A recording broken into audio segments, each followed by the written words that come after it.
인사드려요. 제가 여기에 사연을 적어보내게 될 줄은 몰랐는데 사람 인생이란 게 진짜 알 수가 없네요. 저는 결혼한 지 6년 된 36 여자입니다. 20대 중반부터 교제해왔던 동갑내기 남편이랑 30 되자마자 후딱 결혼식을 올렸고요. 둘 다 다니던 직장이 다 서울에 있었는지라 고민을 할 것도 없이 신혼집은 서울에 차렸습니다. 양가 부모님도 모두 다 서울에 살고 계시는 도시분들이셨기 때문에 따로 지방살이라는 것을 생각해보지 못하고서 살았었네요. 어디서 산다는 것 자체를 전혀 부러워하지도 않았고 요즘 세상에 비행기나 KTX로 어디든지 하루 만에 왔다 갔다 할 수도 있는 거리니까 이동하는 것에 대해서도 쉽게 생각을 했죠. 그러다가 제가 결혼 2년이 채 되지를 않았던 신혼 초에 아이를 가지게 되었어요. 아픈 기억이지만 하지만 사연을 위해 설명을 드리자면 바로 유산을 했습니다. 처음으로 아이를 유산하고서 바로 반년 후에 두 번째 임신을 했다가 임신 6개월 차에 또다시 유산을 했어요. 두 번 연속으로 결혼을 하자마자 맞이하게 된 유산이어서 저로서는 정말 정신적인 충격이 너무 컸었습니다. 주변 사람들도 저를 따라서 안타까워하기는 마찬가지였고요. 저희 친정엄마는 저 불쌍하다면서 다니는 회사도 못 다니게 하고서는 좀 휴식을 취하고 같이 놀면서 치유를 해보자며 절 억지로 회사까지 그만두게 하셨어요. 아마 엄마가 보시기에 제 상태가 그 정도로 많이 안 좋았던 바람에 회사를 그냥 보냈다가는 그 길로 영영 출근길에 사라져버릴지도 모른다고 생각을 하셨던 것 같습니다. 다행히 엄마가 저를 옆에 꼭 붙잡아 주셨던 덕분에 저는 금방 유산한 아픔을 잊을 수 있었고요. 더 정확히 말씀을 드리자면 잊은 척을 하면서 일상을 살려고 노력을 했어요. 저희 남편이 할 말을 원체 잘 하지 못하고 눈치만 잔뜩 보는 소심한 성격입니다.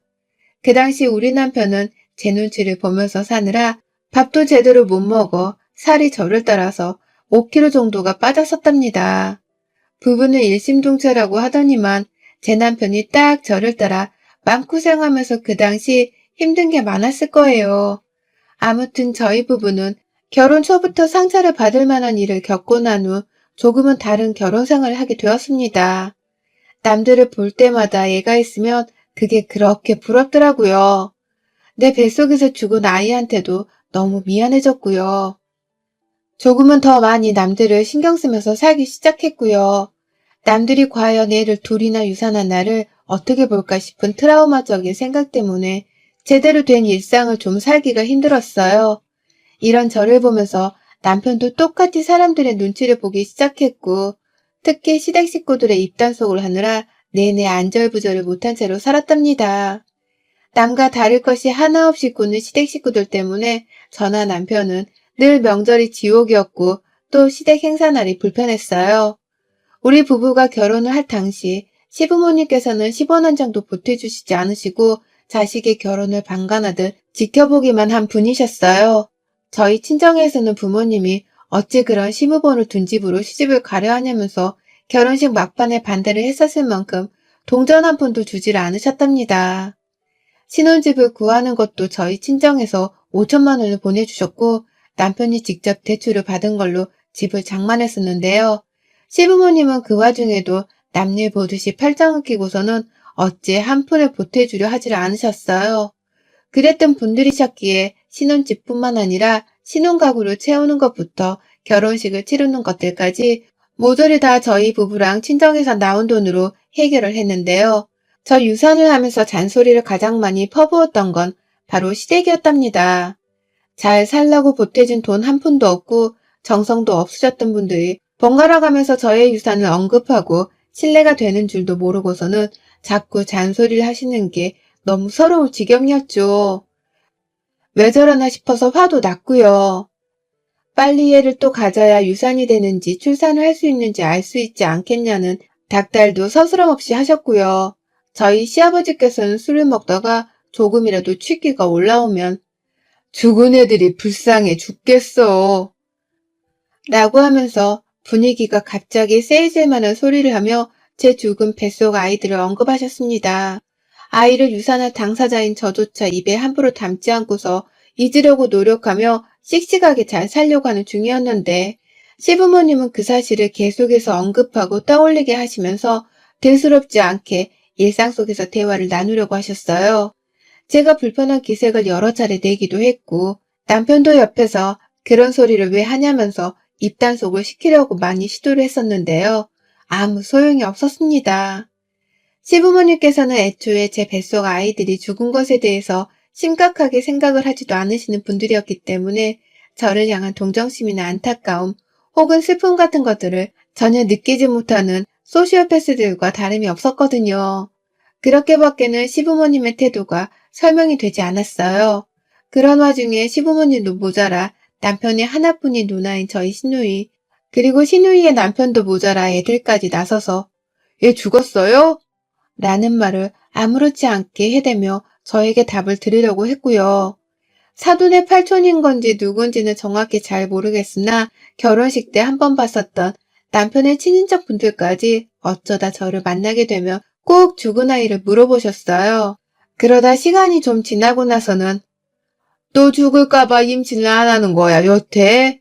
라는 질문을 던지셨고요. 사람에 대한 기본적인 배려 같은 것이 애초에 없는 집안이라고밖에 생각이 되질 않을 정도로 이분들이 제게 던지는 말 한마디 한마디는 다 뼈가 있었고 상처가 되었습니다. 회사를 그만두고 마음을 치유하고 있던 저는 다시 잘 살아보기 위해서 2년 정도의 시간을 두고서는 재취업을 하게 되었는데요. 그때 시어머니가 그러다 또 애 죽으면 어떡해. 그냥 집에서 몸이나 챙기지 뭘. 라고 하시는 말을 듣고서는 완전히 결심을 하고서는 서울을 뜨기로 했어요. 제주도로 내려가기로 한 겁니다. 시댁 식구들 근처에 살면서 자꾸만 얼굴 보고 마음에 상처가 되는 얘기나 들으면서 정말로 상처를 받고 사느니 그냥 아무 연고도 없는 한적한 도시에 가서 살고 싶었어요. 한창 제주살이 한 달살이 같은 게 막 유행을 하고 있는 중이어서 저도 내내 마음속으로 훌쩍 떠나보고 싶다는 생각을 하면서 살았어요.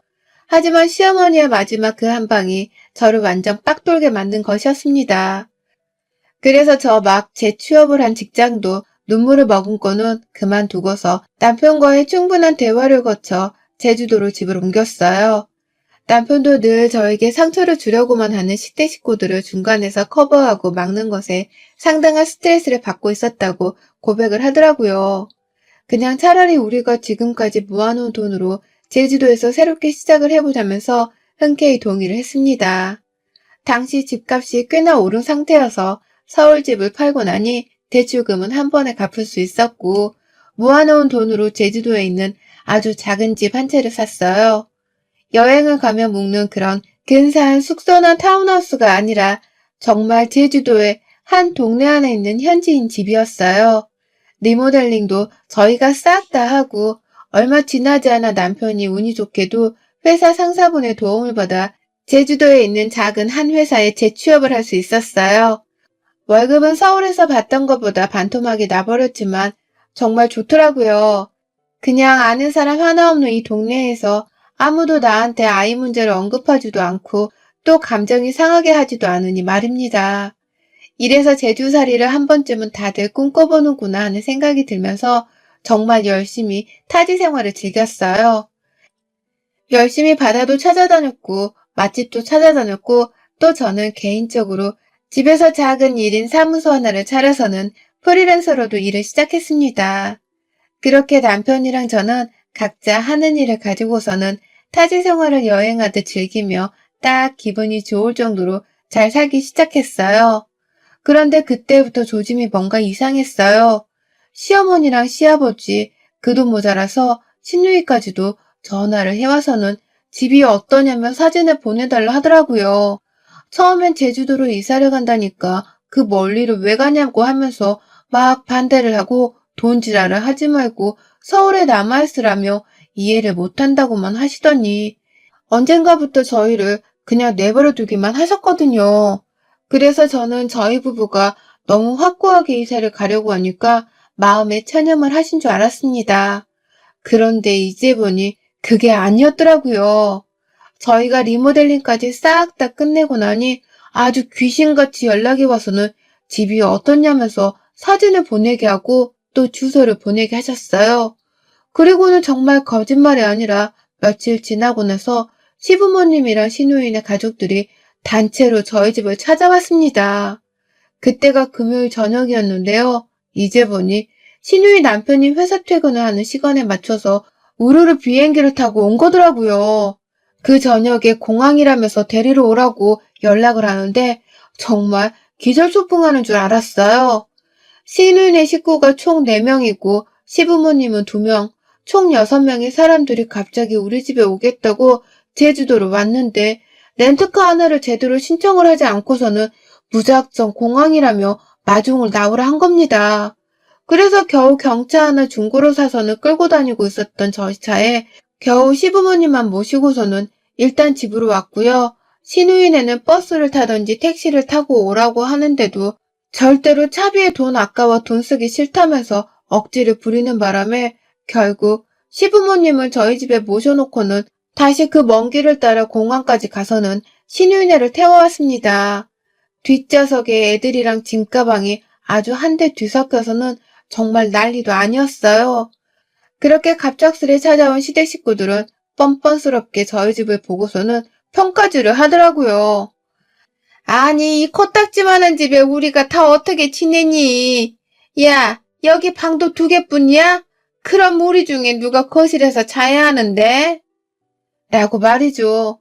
지들을 위해서 우리가 제주도에 숙소를 차린 것도 아니고 오히려 지들을 피해서 우리끼리 조용히 좀 살겠다고 제주도의 작은 집에 만족하며 내려와 사는 중이었는데 찾아와서는 집이 작다, 자기들이 제대로 잘 수가 없다면서 따지고 불만을 토로하더라고요. 유사나 아이에 대해서 잔소리를 들었을 때와 다를 것이 없이 제 눈에 보이는 우리 시댁 식구들은 정말 단체로 소시오패스들이 분명하다 싶었습니다. 그 정도로 제 상식으로는 도저히 이 모든 상황이 납득이 가지 않았어요. 나한테 이 정도로 민폐를 끼쳐야만 속이 시원한 건가 싶어서 미칠 노릇이었죠. 결국 주말을 껴서 우리 집을 찾아온 시댁 식구들은 다음날 아예 남편한테 렌트카를 당장 렌트하라고 닥달해서 남편이 억지로 자기 돈을 써서는 차를 하나 렌트했고요. 그렇게 저를 빼고서 시댁 식구들을 주말 내내 제주 관광을 시켜주다가 공항에 돌려보냈습니다. 시댁 식구들이 떠난 집은 아주 쓰나미가 밀려왔다 간 듯이 처참했고요. 그걸 치우느라 저나 남편은 마지막 주말이던 그 일요일 저녁 내내 제대로 허리를 펴지도 못했었답니다. 설마 이게 또 반복적으로 일어나진 않겠지 싶었는데 늘 불길한 예감은 적중을 했죠. 그 다음에 남편의 한 친척분께서 연락이 오셨어요. 시어머니께 말을 전해드렸다면서 우리 사는 곳 주소를 찍어달라 하시더라고요. 그러더니만 50대이신 그 친척분이 남편분이랑 같이 둘이서 우리 집을 찾아오신 겁니다. 2분은 은퇴하고 집에서 할 일이 없으신 건지 평일 대바람부터 제주도를 찾아오셨고요. 그렇게 저는 또 영문도 모른 채 시댁 식구들을 제 집에 묵게 했어요. 방 하나는 제 작업 사무실로 쓰는 곳이었는데 어쩌다 보니 시댁 식구들이 제주도에 여행을 오면 내줘야 하는 숙박시설 같은 것으로 쓰게 되었답니다. 남의 집에 돈 한 푼 안 내고 무료로 숙박을 하려고 찾아봤으면 적어도 서울에서 뭐 하나 선물을 사오던가 하다못해 현금이라도 10,000원짜리 한 장은 줘야 하는 게 인지상정이잖아요. 하지만 이놈의 시댁 식구들은 저희랑 가깝던 혹은 멀던 아무도 염치라는 것을 챙길 줄 모르더라고요. 빈손으로 찾아와서는 하나같이 우리 집이 좁아 죽겠어서 올해는 못 살겠다며 투덜투덜 거리셨고요. 당연스럽게 자기들이 제주도에 오면 관광을 시켜주는 것은 저나 제 남편의 몫이라고 생각을 하셨습니다. 그 흔한 투어나 렌트카는 늘상 예약 따윈 하지도 않으셨고요. 하나같이 우리한테 공항으로 데려오라고 하고 또 맛집도 알려달라고 하고 관광지로 태워다 주고 또 데리러 오라고 시키면서 온갖 여행사에서나 할 짓들을 전부 다 저희 부부한테 요구를 하셨어요. 눈 하나 깜빡하지 않은 채로 뻔뻔스럽게 말입니다. 급기야 저희 시부모님은 한 달 살기를 하고 가신 적도 있답니다. 제주도행 비행기표만 끊고 오셔서는 돌아가는 비행기표는 사지도 않으셨더라고요. 그냥 와서는 몇 날 며칠을 계속 지내시길래 언제 돌아가시냐고 물어보니 너가 가라니까 더 가기 싫네. 우리 가는 티켓 안 끊었다, 아직. 한 달 있으려고 한다. 라고 하시더라고요. 그리고는 정말 한 달 내내 저희 집에서 관광하듯 머물다가 가셨습니다. 남의 호텔을 사용하듯이 청소도 안 하고 설거지도 안 하고 요리는 당연히 안 하셨고요. 이불 정리하는 것부터 시작해서 자기들이 쓰고 난 방 청소까지 전부 다 저한테 시키셨어요. 그 바람에 저는 하우스 키핑까지 도맡아 하면서 시부모님의 제주 한 달 살기를 보조했죠. 그러니 저 진짜 여러 차례 멘붕이 왔었답니다. 이 짓은 더 못하겠다면서 또 제주도에 누가 오려고 하기라도 하면 막 욕을 퍼부을 작정으로 길을 세웠어요. 그러다가 코로나가 찾아왔어요. 정말 다행인지 불행인지 그 덕분에 시댁 식구들도 발길을 딱 끊더라고요. M1 시댁 식구들의 제주도 방문 때문에 저희 친정 부모님도 여태 제주도를 한번 못 오셨을 때였는데 코로나가 터지니 얼마나 우리 부모님이 보고 싶던지요. 이게 다 시댁 식구들 때문인 것만 같아서 괜히 천불이 났죠.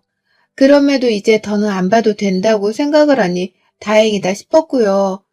하지만 요즘 코로나는 조금씩 일상 속에서 함께 해야 하는 걸로 인식이 바뀌었고 사람들도 명절에 막 여행을 간다고 공항이 좀 더 붐비기 시작했잖아요. 그중에 꾸역꾸역 제주도로 여행하겠다며 비행기를 타러 공항에 가 있던 사람이 바로 저희 시부모님과 시누이네였습니다. 한번 저희 집에 다 같이 우르르 왔다가 집이 너무 작아서 함께 못 지내겠다고 생각을 한 건지 절대로 같이 내려오지는 않더라고요. 다만 누가 봐도 서로 미리 계획을 짰다는 듯이 시부모님이 평일에 제주도로 온다면서 무턱대고 찾아오시더니 시부모님이 금요일에 서울로 올라가면서 바톤 터치를 하듯이 시누이네가 제주도로 내려왔어요. 시부모님이 저희 집에 계시는 내내 저 진짜 오래간만에 또 하우스키핑 역할을 자처하면서 엄청 개고생을 했거든요. 오랜만에 제주도에 와서 너무 좋다면서 저를 데리고 빨빨거리면서 제주 여행을 시켜달라고 성화를 부리시는 바람에 남편 출근을 시켜주고 난 후 그 차를 그대로 집에 가져와서는 시부모님을 태우고는 제주도를 달렸었습니다. 다니면서 필요한 경비며 식당에 들어가서 쓰는 식비며 모든 것들은 다 제 지갑에서 돈이 나갔고요. 그 와중에 시부모님은 지갑 한 번을 열어서 저한테 밥 한 끼를 사주질 않으셨어요. 그냥 맨입으로 또 당연하다는 듯이 저희 부부의 도움만을 받으며 제주도를 꽁으로 여행을 하려고 한 것이었습니다.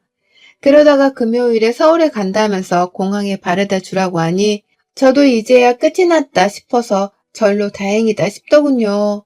아니나 다를까 방이나 집안꼴을 다 엉망으로 만들어 놓으시고는 쓰레기 한 번을 비우려 하지 않은 채 공항에 간다고 제 차에 올랐다는 시부모님을 모른 척하며 그렇게 공항에 잘 바래다 드렸습니다. 그런데 시어머니가 공항에 들어가면서 말씀하시대요. 이따 네 시누이 도착할 거니까 그냥 공항에서 대기하고 있어. 번거롭게 집에 왔다 갔다 해서 차비 낭비하지 말고 그거 다 우리 아들 월급에서 나가는 돈일 텐데. 라고 말이죠. 그리고 전 그제서야 알았어요. 시누이가 제주도로 오고 있는 중이라는 걸 말이죠.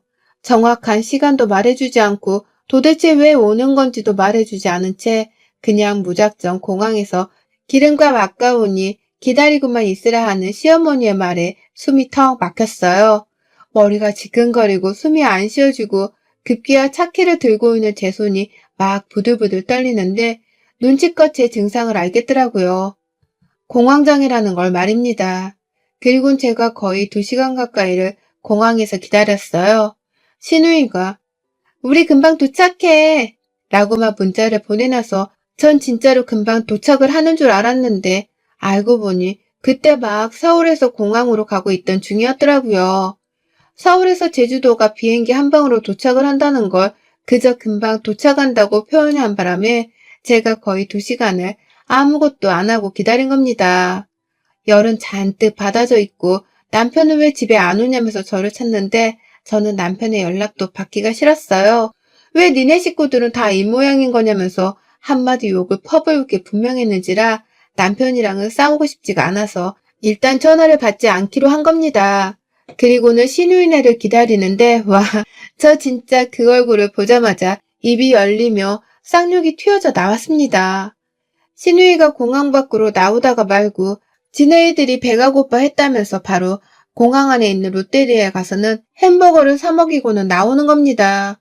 애들 둘이서 손에 콜라 하나씩을 들고서는 빨아대면서 나오는데 와, 2시간 내내 소식도 없어서 무작정 기다리다가 그 꼴을 보고 나니 순간 얼굴이 쎄한 게 화가 치밀어 오르더라고요. 그리고는 신우이한테 많이 늦으셨네요 라고 말을 했어요. 연락도 없이 무작정 남의 집에 찾아온 사람 주제에 왜 늦느냐는 소리를 은연중에 뱉어낸 겁니다. 그런데 우리 신우이랑 그 옆에 있는 남편이란 놈이 쌍으로 뭘 한 줄 아세요? 손님을 이렇게 대접하면 안 되지 라고 하는 거예요. 손님은 늦어도 늦었다고 그러려니 해야 하는 거고 윗사람을 봤으면 짐부터 받아줄 생각을 해야 하는 거라면서 저를 향해 둘이서 쌍으로 잔소리를 퍼부으며 가르치려 들더라고요. 이건 뭐 기가 막힌 건 둘째치고 사람 새끼들이 아닌 것들과는 도무지 대화가 안 통해서 뭐라 할 말이 없었습니다. 제 손님들이세요? 저는 초대한 적이 없는데 누구 마음대로 형님이 제 손님이에요? 내가 언제 오라고 했어요? 왜 멋대로 이 늦은 시간에 사람을 기다리게 하면서 찾아와 놓고 손님 대접을 바래요? 라고 하며 저도 결국 화가 폭발해서는 소리를 쳤어요. 사람들이 막 공항을 빠져나가는 중이어서 주변에 사람들이 정말 많았는데 저는 부끄러운 줄도 모르고 신우이한테 소리를 질러댔어요. 내가 초대를 했냐고요. 손님 대접을 받고 싶으면 돈을 내던가 아님 돈 내고 호텔을 들어가던가 왜 남의 집에 멋대로 찾아와서는 대접을 바래요? 염치 좀 챙기고 사세요. 라면서 혼자 공항 천장을 보며 소리를 지르고 숨을 거르고 별짓을 다 했다가 신우 남편이 저보고 그러더라고요. 미쳤나봐. 라고 하면서 저를 막 이해할 수 없다는 듯이 쳐다보면서 표정을 잔뜩 찡그리는데 그 무시하는 표정에서 저는 환멸을 느꼈습니다. 내 마음을 알아주길 바란 건 아니었지만 그래도 적어도 내 집에서 지내려고 하는 사람이라면 집주인한테 미안해하기는 할 거라 예상했거든요. 그런데 저를 이해하기는커녕 미쳤다고 말하는 그 인간의 말에서 저는 결국 마지막 희망의 끈까지 놓아버렸고요. 바로 그 자리에서 신우 둘째가 들고 있는 음료를 뺏어다가 신우 남편의 얼굴에다가 음료를 부어버렸어요. 자식들 보는데 부부가 쌍으로 부끄럽지도 않아요? 남의 집에 찾아오는 손님이며 손님답게 예의를 갖추시라고 하는 말인데 미쳤다고? 미친 게 뭔지 제대로 한번 보여줄까요? 나 당신들 우리 집에 다시는 안 들일 거니까 어디 한번 공항에서 차 렌트해서 숙소 잘 찾아가 보세요. 손님 대접 받고 싶어 하는 것 같으니 소원대로 해줄게. 호텔 구에서 손님 대접 떵떵거리며 받고 지내다 가세요. 다신 제주에 와서 함부로 우리 부부 부르지 마. 또 온다고 하면 그땐 당신 부모가 찾아와도 난 소금부터 뿌려가며 쫓아낼 거야. 라고 하면서 음료를 탈탈 털어버리고는 혼자 공항을 빠져나왔어요. 뒤에서 신우의 남편이랑 신우가 번갈아 쌍으로 소리를 질러가면서 제 이름을 부르고 있었는데요. 저는 혹여나 저를 따라 제 차까지 쫓아와서는 억지로 타고 가려 할까봐 정말 빠른 걸음으로 제 쪽으로 해서는 공항을 빠져나왔어요. 그리고는 바로 제 차에 탑승을 하자마자 뒤도 안 돌아보고 집으로 왔습니다. 남편은 그 사이 신유이한테 마중 나오란 전화를 또 받은 건지 누나가 나오라는데 너 공항 아니야? 라고 하면서 눈치 없이 묻는 전화를 하더라고요. 그래서 전 남편한테도 결국 한바탕 퍼부었습니다. 니네 가족들 내 집에 또 얼씬하게 하면 너도 그땐 쫓겨날 줄 알아? 이혼하고 싶으면 네 가족들을 또 불러보던가. 어디 염치도 없는 것들을 자꾸 초대해서는 팔자에도 없는 팔추부짓을 하며 손님 대접을 해주려고 해. 지들이 여행을 하고 싶으면 알아서 숙박이면 공항 픽업까지 알아보라고 해. 라면서 절대로 집에 붙어있으라고 닥달을 했습니다. 저는 차를 끌고 집에 도착을 하자마자 결국 울음을 터뜨리며 제주도에 와서도 니네 식구들 때문에 이게 뭔 난리야. 라면서 거실 바닥에 들어 누웠고요. 제발 좀 안 보고 살게 해달라고 애원을 하니 남편도 이런 제가 불안불안해 보였는지 초대 안 할 거야 걱정 마. 라고 하면서 자기 핸드폰 전원을 제 앞에서 보란듯이 꺼버리더라고요. 그게 바로 지난주 금요일에 일어났던 일이었고요. 그 후 신우이는 우리 집을 찾아오긴 했었어요. 다만 저희 부부가 문을 열어주지도 않고 밖에서 누가 집에 쳐들어오려고 한다고 경찰에 신고를 하니 그제서야 꽁무니를 내빼듯이 도망을 치더라고요. 지들이 어찌저찌 렌트카를 빌리긴 한 건지 차도 있었고 더 이상 숙박을 하겠다면서 재워달란 연락도 하지를 않은 채 그러고 조용히 지내다가 서울로 올라간 듯 했어요. 그리고는 평일에 다짜고짜 시누이가 저를 고소하겠다면서 연락이 왔네요. 감히 공항에서 자기 가족들한테 망신을 줬다면서 명예훼손을 들먹이며 고소를 하려 하더라고요. 그러니 저도 그간 우리 집에 와서 공짜로 먹고 자고 여행했던 경비를 싹 다 모아서는 금전적인 보상을 하게 만들어주겠다며 맞고소를 하겠다 으름장을 놓았습니다. 명예훼손은 100만 원이면 되겠지만 당신은 몇백을 더 물어내야 할 거라면서 아주 신신당부를 하니 신우이는 먼저 전화를 툭 끊어버리고는 지금껏 추가 연락이 없네요. 아마 속으로는 무지하게 쫄고서는 잠수를 타려한 것 같습니다. 뭐 덕분에 이제 시댁 식구들도 다 하나같이 정신을 차리고는 우리 집에 못 올 것이란 생각이 들고요. 온다고 하더라도 제가 공항에서부터 소금을 던져가며 제주 땅에서 쫓아내버릴 심상이라 상관은 없습니다. 어디 또 내 집에 쳐들어오려고 하기만 해봐라. 제주 땅에서 길 잃은 노숙자가 되는 게 어떤 건지를 제대로 보여줄 겁니다. 여러분의 생각은 댓글로 남겨주세요. 오늘도 시청해주셔서 정말 감사합니다.